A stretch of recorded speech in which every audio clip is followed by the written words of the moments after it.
자, 독서 미래엔 3단원의 소단원 5 창의적 읽기 학습 활동으로 한번 가보도록 할게요.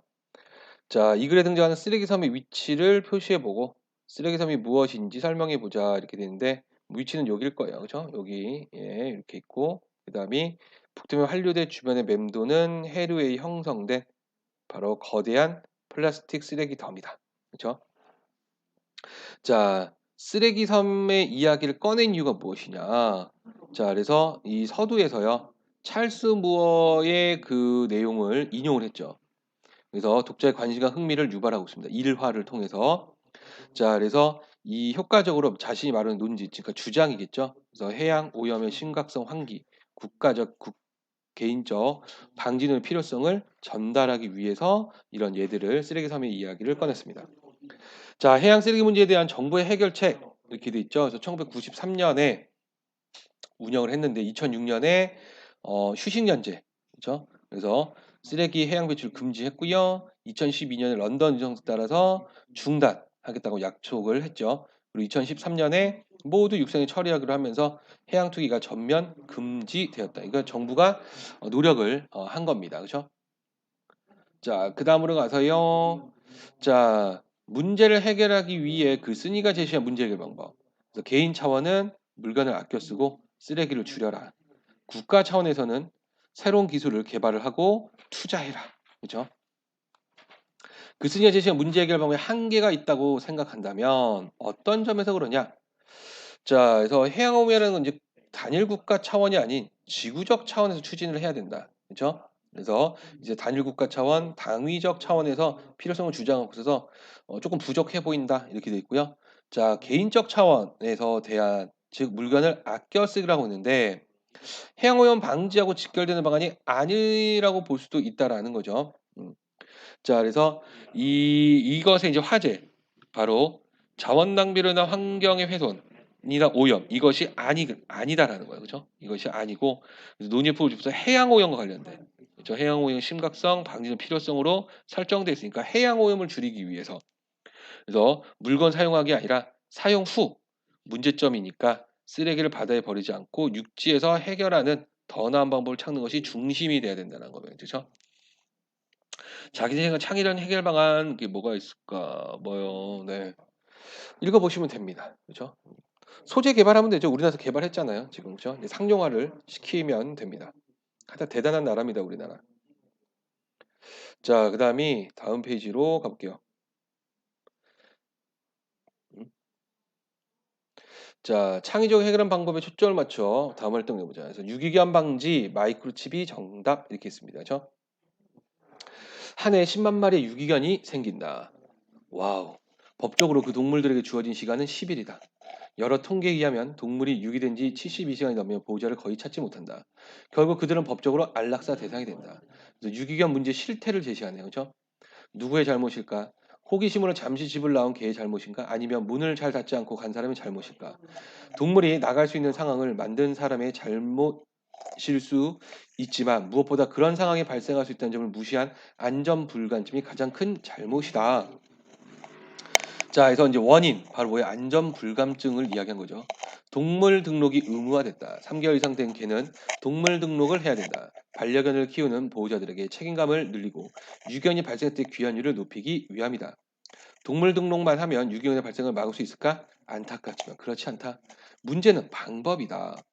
동물을 등록할 때 인식표 부착, 외장형 마이크로칩 장착, 내장형 마이크로칩 삽입 중 하나를 보호자가 선택해야 된다. 세 가지 방법이 있네요. 그렇죠?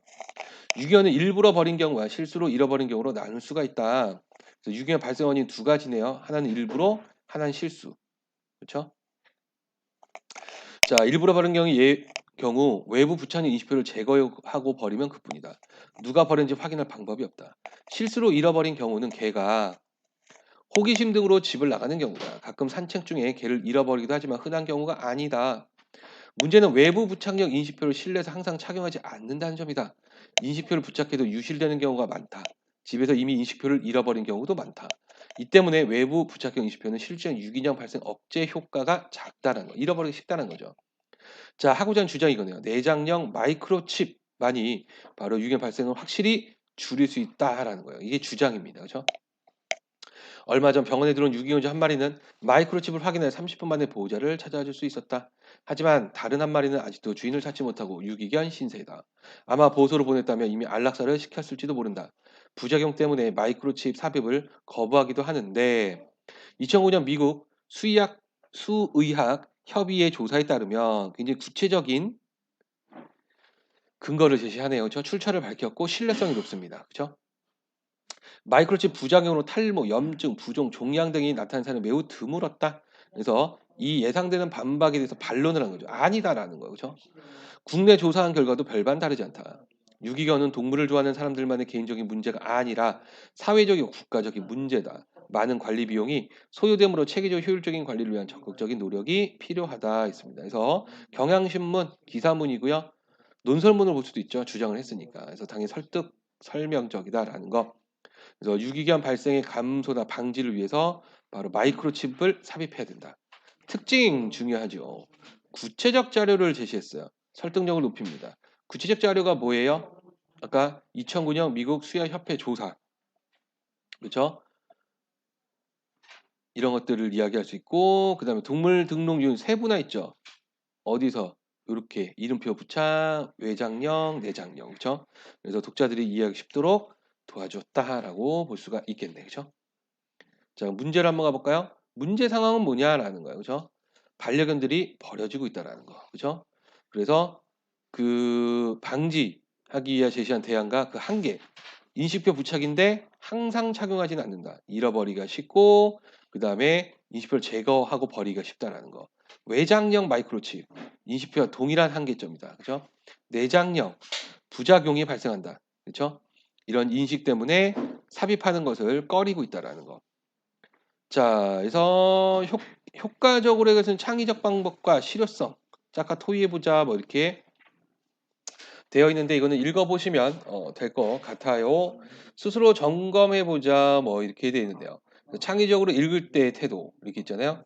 비판적으로 이해한다, 그죠? 그 다음에 사회적 문제, 개인적 문제 초점. 아, 이건 안 되네, 그죠? 그리고 주체성을 가지고 자기의 관점, 자기의 배경 지식 이런 걸 이용해서 자신의 관점에서 핵을 참고해 본다. 되네요. 맞으면 O, 틀리면 X. 2012년 이전까지 분뇨, 음식을 받아버린 행위는 불법이었다. 아니죠. 불법 아니었어요. 그냥 계속 버렸습니다. 죠 네. 자, 그 다음에 나머지는 다 맞는 말이니까 읽어보시면 될 것 같아요.